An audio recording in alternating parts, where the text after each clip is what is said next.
Hello and a very good morning. You're watching the Breakfast News on Rajya Sabha television on this Monday morning with me, Frank Pereira. Here are this morning's headlines.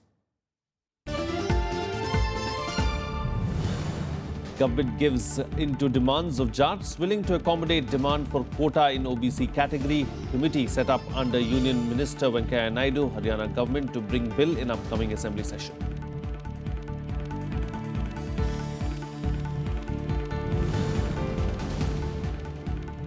Lok Sabha Speaker calls all-party meet ahead of budget session. Parliamentary Affairs Minister also calls all-party meet of both houses aim at smooth running of Parliament.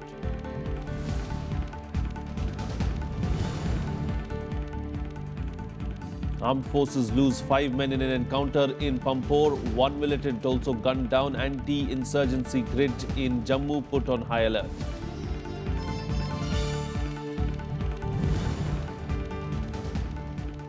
Prime Minister launches scathing attack on opponents, alleges conspiracies are being spun to destabilize government and defame him.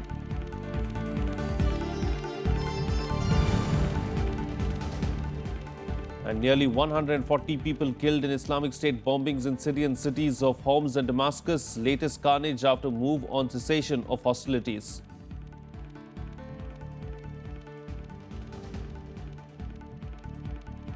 Well, Lok Sabha Speaker Sumitra Mahajan will hold a meeting of leaders of all parties on the eve of the budget session today.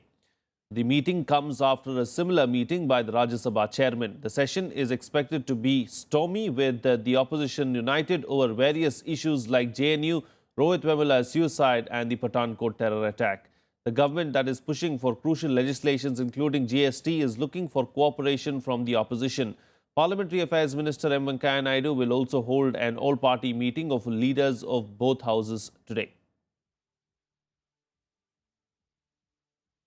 Moving on to the other big news now, the Jat agitation that has claimed 12 lives is likely to end soon. The government on Sunday decided to bring a bill for granting OBC status to Jats. The decision was taken at a high-level meeting chaired by Rajnath Singh last evening. A committee headed by Union Minister Venkaiah Naidu will also be set up to look into the Jats' demands. Here's more. Haryana में जाट आरक्षण का अभी आने वाले सत्र में जाट आरक्षण दिया जाएगा। सरकार जाट आरक्षण देगी। 8 days after violent Jat agitation crippled life in Haryana, government striking a conciliatory note, giving in to the demands of the community. This was announced after a meeting of Jat leaders with Union Home Minister Rajnath Singh. The state government said it would give them reservation by presenting a bill in the coming budget session of Assembly. A high-level committee has been formed under Union Minister Venkaiah Naidu to see how to include Jats as part of OBCs. कि अभी एक committee बनाई गई है जिसके के अध्यक्ष हमारे कैबिनेट के वरिष्ठ मंत्री श्री वेंकैया जी नायडू हैं, और यह कहा गया है कि जितना जल्द से जल्द हो सके इस संबंध में वह इस समस्या का समाधान करने के लिए एक कॉम्प्रिहेंसिव रिपोर्ट वह प्रस्तुत कर दें। तो सरकार की मंशा पूरी तरह से स्पष्ट है। जिन मुद्दों को लेकर यह सब सारा कुछ हरियाणा राज्य में हो रहा है उसका समाधान जल्द से जल्द निकाला जाए।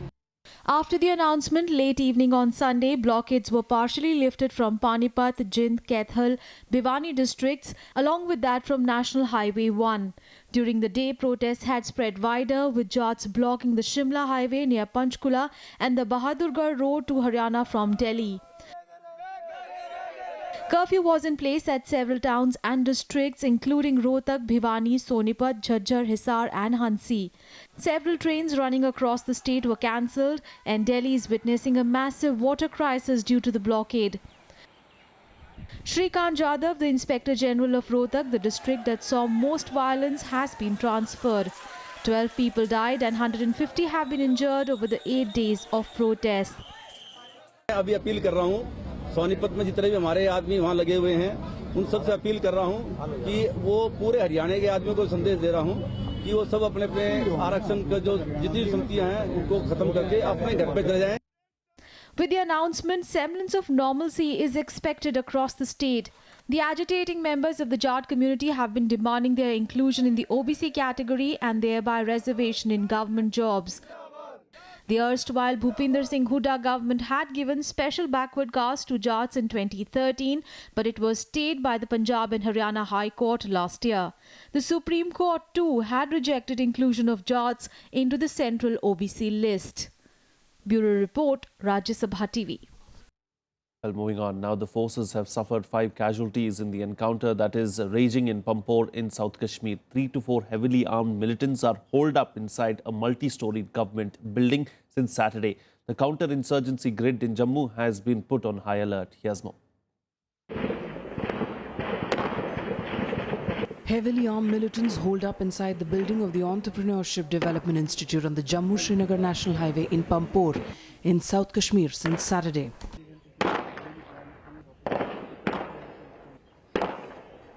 वहाँ पर ऑपरेशन जारी है। हमने पूरे बिल्डिंग को एनसर्कल कर रखा है और बिल्डिंग से कोई बाहर नहीं आ सकता है। यह बात वस्तुतः सत्य है कि ये बहुत बड़ा क्षेत्र है, बहुत बड़ी बिल्डिंग्स हैं और यहाँ पर मिलिटेंट्स को एक सरप्राइज का एलिमेंट है, मिलिटेंट्स को एक एडवांटेज है कि वो हाइट पर हैं। परंतु मैं आपको इस बात को आश्वस्त करना चाहूँगा, इस ऑपरेशन में हम सारे मिलिटेंट्स को न्यूट्रलाइज करने में हम सफल होंगे। 3 army commandos, including 2 captains, killed on Sunday in the fierce fighting. Captain Pavan Kumar and Captain Tushar Mahajan, along with Jawan Om Prakash of the elite para-commando units, were killed in gun battle. 1 militant was also eliminated. The terrorists have been holed up in the building since Saturday afternoon after they attacked a CRPF convoy, killing 2 Jawans and a civilian and injuring 9 other Jawans. एक militant की confirm हुआ है, एक militant मारा गया है, ये confirm हो गया है। और सर जो इंजरीज हुई है, फेटल इंजरीज जो आज हुई है, उसमें कितनी तादाद है जो सिक्योरिटी फोर्सेस की तरफ से नुकसान हुआ? आज टोटल 3 हमारी कैजुअलिटीज हुई हैं आर्मी की। तीनों आर्मी के 2 ऑफिसर्स हैं, 1 जवान है। टोटल कितने हो गए फेटल सर? टोटल 5 कैजुअलिटीज हुई हैं, जिसमें 3 आर्मी और 2 CRPF। तो अभी Nearly 100 civilians, staff and students of the Entrepreneurship Development Institute were evacuated to safety by the security forces from the building once the siege began.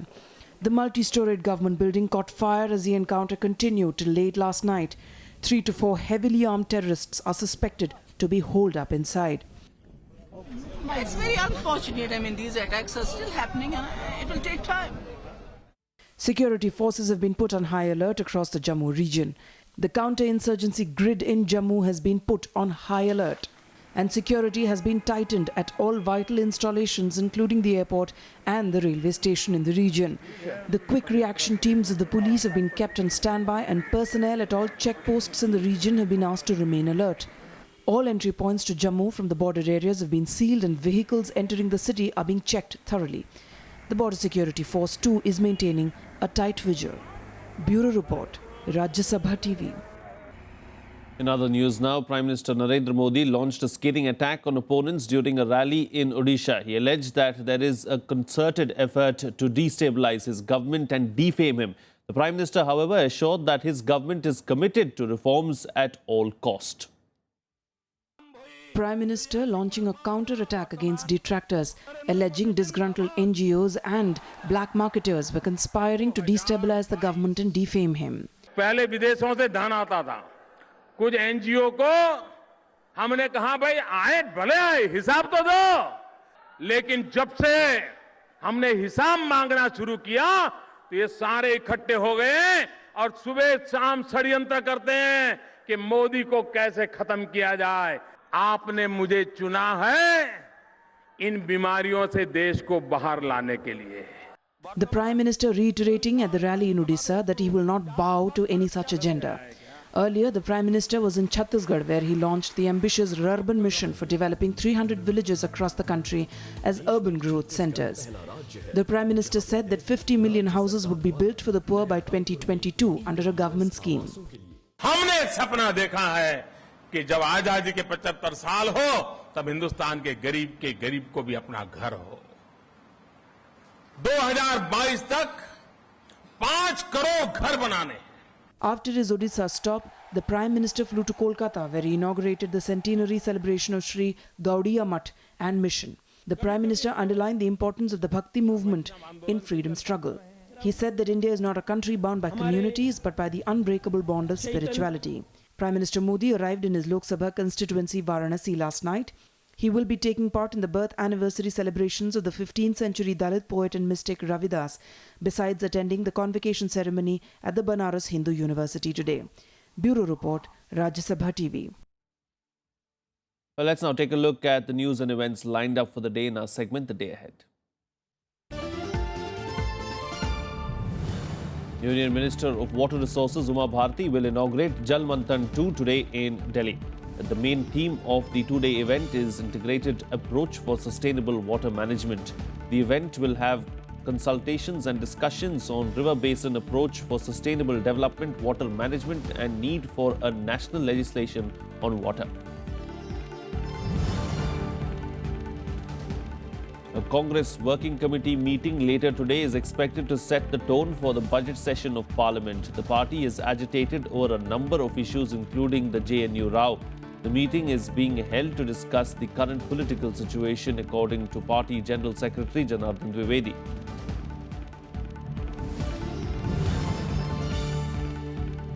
The fifth car-free day will be observed today in the capital. The car-free day will be observed from Munirka Tea Point to Hayat Hotel Tea Point on Vivekananda Marg from 8 am to 4 pm. The event will begin with a cycle rally led by Chief Minister Arvind Kejriwal. Delhi Cabinet Ministers and Aam Aadmi Party legislators will also participate in the rally.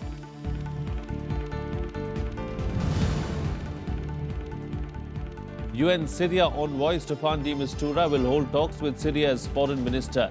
The official said that the talks were a follow-up to the Munich meeting in which world powers agreed to a cessation of hostilities that would let humanitarian aid be delivered in Syria. The talks will include discussion of the resumption of peace talks set for Geneva on February 25th. A hearing on the 1984 riots will take place later today. The court had observed that CBI neither filed a status report nor any officer on its behalf was present before the court to inform it about the progress in the investigation. The court has ordered the SP of the CBI to be present in the court today. Moving on now, a late-night standoff unfolded in Jawaharlal Nehru University as around 6 students accused of sedition and missing for days surfaced on the campus. However, entry inside the campus was denied to the Delhi police, who reached there on receiving information. Meanwhile, the Apex Court has agreed to hear a plea seeking contempt action against jailed JNUSU President Kanhaiya Kumar, former DU lecturer Sar Gilani and a few others. Here's more. Omar Khalid, Anant Prakash Narayan, Ashutosh Kumar, Rama Naga and Anirban Bhattacharya resurfaced at the JNU campus late on Sunday night. The 5 students charged with sedition have been absconding since 9th of February.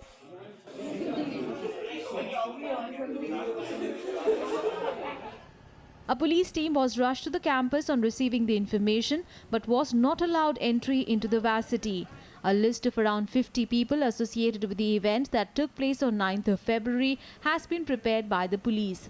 Police have also asked the varsity administration to forward a copy of their internal inquiry report. The police also questioned 2 friends of Omar Khalid. One friend was questioned for 6 hours and the other was questioned for the second time on Sunday in connection with the case. मुझे लगता है political parties वकालत ना करें कि कोई innocent है या कोई मुल्जिम है, उनको बाहर निकलना चाहिए और चाहे वो उमर खालिद है, चाहे वो जो है कन्हैया है या बाकी लोग हैं, इनको अदालत में जाके इनका फैसला सुनाया जाए। मीडिया के जरिए या पॉलिटिशियंस के जरिए फैसला नहीं होना चाहिए। दिल्ली इस विश्वास के साथ आया हूँ कि अगर वो दोषी है तो आप निश्चित रूप से उसको सजा दें, और अगर वो निर्दोष है, जब आपके पास कोई पर्याप्त सबूत नहीं है तो बिना कारण उस पर इतना संगीन मामला लगाना अपने आप में एक बहुत बड़ा अपराध है। However, the absconding students maintain that they will not surrender but will allow police to come and arrest them as they did not do anything wrong but were framed using a doctored video.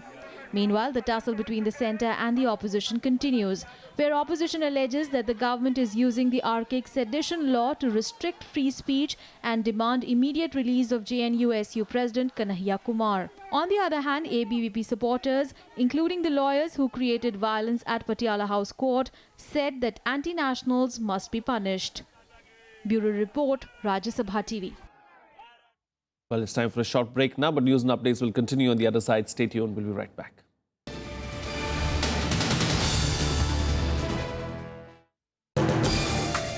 Today we bring to you the Insolvency and Bankruptcy Code 2015.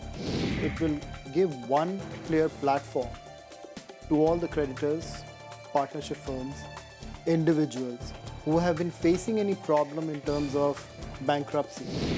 The entire process is now creditor-centric rather than debtor-centric. They are changing the process from a judicial process to a market-driven commercial process. Watch Law of the Land on Rajya Sabha television.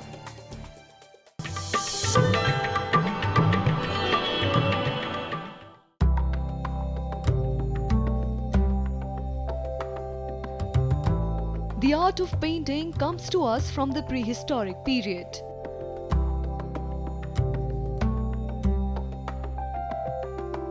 Paintings are also a valuable source of information about their age. Like this depiction of the wedding procession of Dara Shikoh, who had a Mughal wedding with distinctive Indian elements. Like the veil he wears to the pomp and show of the Barat in Hindu weddings.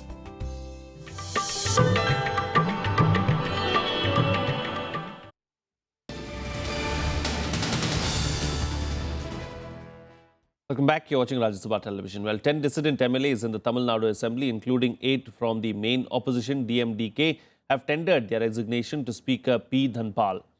The Speaker has accepted the resignations. The move by the MLAs that comes before the Assembly elections has ensured that DMDK Chief Vijay Kant has been stripped of his status as opposition leader in the House. The DMDK's strength in the Assembly has been reduced to 20 from 28. With no other party having the 24 members needed to be given leader of opposition position, the Assembly currently does not have one. DMK has 23 MLAs in the 234-member House. Actor-politician Vijay Kant, who made his Assembly debut in 2006 as the then lone DMDK MLA, became the opposition leader after the 2011 elections when his party bagged 29 seats. The latest development comes as the state prepares for Assembly polls later this year. DMDK is being wooed by the DMK Congress combined, BJP and the 4-party Bloc People's Welfare Front for striking an electoral pact. Moving on to some international news now. Nearly 140 people were killed in Islamic State bombings in Syrian cities of Homs and Damascus on Sunday. The latest carnage comes even as the US Secretary of State John Kerry and his Russian counterpart Sergei Lavrov reached a provisional agreement on a ceasefire in Syria. Buildings reduced to rubble, charred vehicles, blood on streets. Syrians once again became the target of IS bombings and propaganda war. A series of IS bombings rocked Syrian cities, Homs and Damascus on Sunday. Scores were killed, several injured. Bombings were targeted in the regime-controlled neighborhood that is predominantly home to Syrian President Bashar al-Assad's Alawite sect. Bombings came just a day after Assad forces made advances against the Islamic State. أنا كنت نايم فوق بالبيت، سمعت صوت الانفجار الأول اللي هو هون، هذا الانفجار الأول اللي هون. وبعدين بعد حوالي 5 دقائق واقف هون أما مطلب إسعاف، فطلع انفجار الثاني هون بالمنطقة هاي اللي هون، اللي عند السيارة هاي. فجر حاله الشخص. بعد حوالي 5 دقائق أو 7 دقائق، إجى الشخص الثالث فجر حاله هنيك بالنقطة هذيك، وأنا واقف هون أما أتفرج عليه بعدني يعني. The US Secretary of State John Kerry said a ceasefire is closer than ever, following a telephonic conversation with his Russian counterpart Sergei Lavrov. For his part, Assad hopes to be remembered as the man who saved Syria. Assad said he is ready for a ceasefire, but on one condition: terrorists should not use a lull in fighting to their advantage. He also said refugees can return with no fear of reprisal. There is aid now getting through. The modalities for a cessation of hostilities are now being completed. In fact, we are closer to a ceasefire today than we have been. And I anticipate that our presidents, President Obama and President Putin, may well speak somewhere in the next days or so in order to try to complete this task. As I said, it's not only about Syria, it's about the rest of the world. First of all, Europe should lift the embargo on the Syrian people, not the Syrian. They don't make embargo on the Syrian government. It's again the Syrian people. Second, Turkey should stop sending terrorists to Syria. Third, as a government, we have to fight the terrorists, definitely. And we have to keep the living moving forward by any means in order to allow the Syrians to stay in their country. According to a UN report, over 2 lakh people have been killed, nearly 1 million injured, and more than half of Syrians are displaced since the civil war began in 2011. The only ray of hope now is the much talked about cessation of hostilities, which still seems to be a far cry. Bureau Report, Rajya Sabha TV.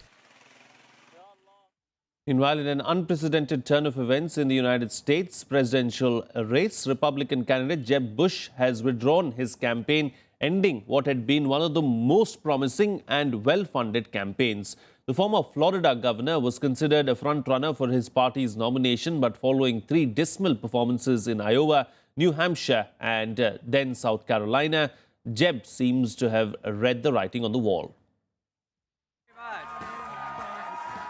The Bush family's dream of an unprecedented third stint at the White House was shattered as Jeb Bush bowed out of the US presidential race on Sunday. His decision came after a series of dismal performances in the primaries and a sluggish campaign. But the people of Iowa and New Hampshire and South Carolina have spoken, and I really respect their decision.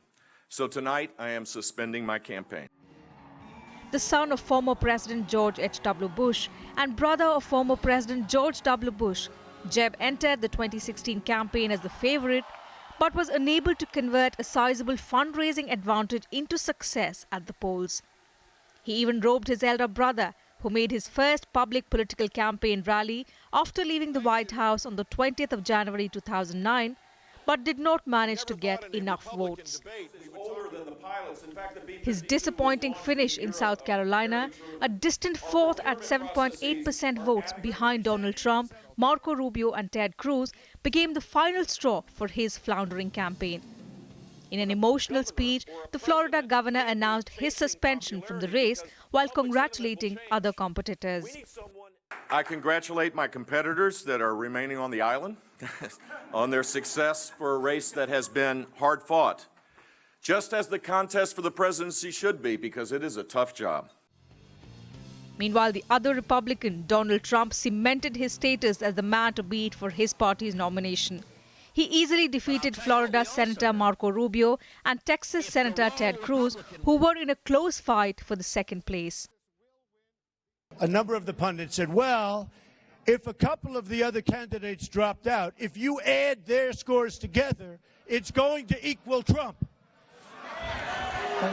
Right? These geniuses, they're geniuses. They don't understand that as people drop out, I'm going to get a lot of those votes also. You don't just add them together. In the Democratic contest, Hillary Clinton beat Vermont Senator Bernie Sanders in a tight race in Nevada. I am so thrilled and so grateful to all of my supporters out there. Some may have doubted us, but we never doubted each other. And this one's for you. Results of both Nevada and South Carolina will be key ahead of the Super Tuesday round on the 1st of March, when a dozen more states make their choice. Bureau Report, Rajya Sabha TV. Well, here's a roundup of the other international news in our segment World Wrap. The man accused in the Michigan killings, Jason Brian Dalton, is an Uber driver. He killed 6 people and injured 2 others in a shooting rampage on Saturday in Kalamazoo. According to officials, he picked up and dropped off passengers between shootings. Police also found weapons in his car. However, they are still investigating the motive behind the killings. Exit polls suggest Bolivian President Evo Morales has lost a referendum to serve a 4th term in office. One of the exit polls suggests 52.3% voted against the proposal to amend the constitution, while another suggested that it was 51%. If adopted, it would allow Morales to remain in power until 2025. However, the Bolivian opposition said such a move would be undemocratic. In a major blow to the British Prime Minister David Cameron, the London Mayor Boris Johnson campaigned for a Brexit on Sunday. Johnson said Cameron had failed to deliver fundamental reform with an EU deal which was struck on Friday. Britain will go for a referendum later in June to decide whether to stay back in the European Union. The radioactive material that went missing in Iraq was found dumped near a petrol station in the Iraqi town Zubair. It was reportedly stolen early in November 2015. Officials breathed a sigh of relief as they were suspecting it could have ended up in the hands of the Islamic State militants. The material was found in a protective case and was undamaged. However, they are still investigating how the device ended up in Zubair. Fiji has begun a massive cleanup drive today after one of the most powerful storms hit the island nation. Heavy storms flattened remote villages and cut off communications. At least 10 people were killed in storm-related incidents. Aid agencies have warned of a widespread health crisis.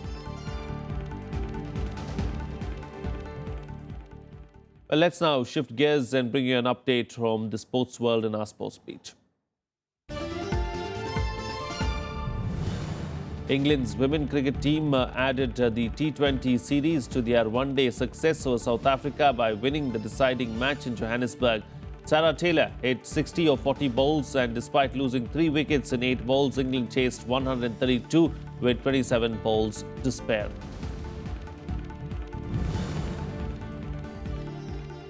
Australia's Nick Kyrgios claimed the first ATP title of his career with the straight sets win over Croatian Marin Cilic at the Marseille Open.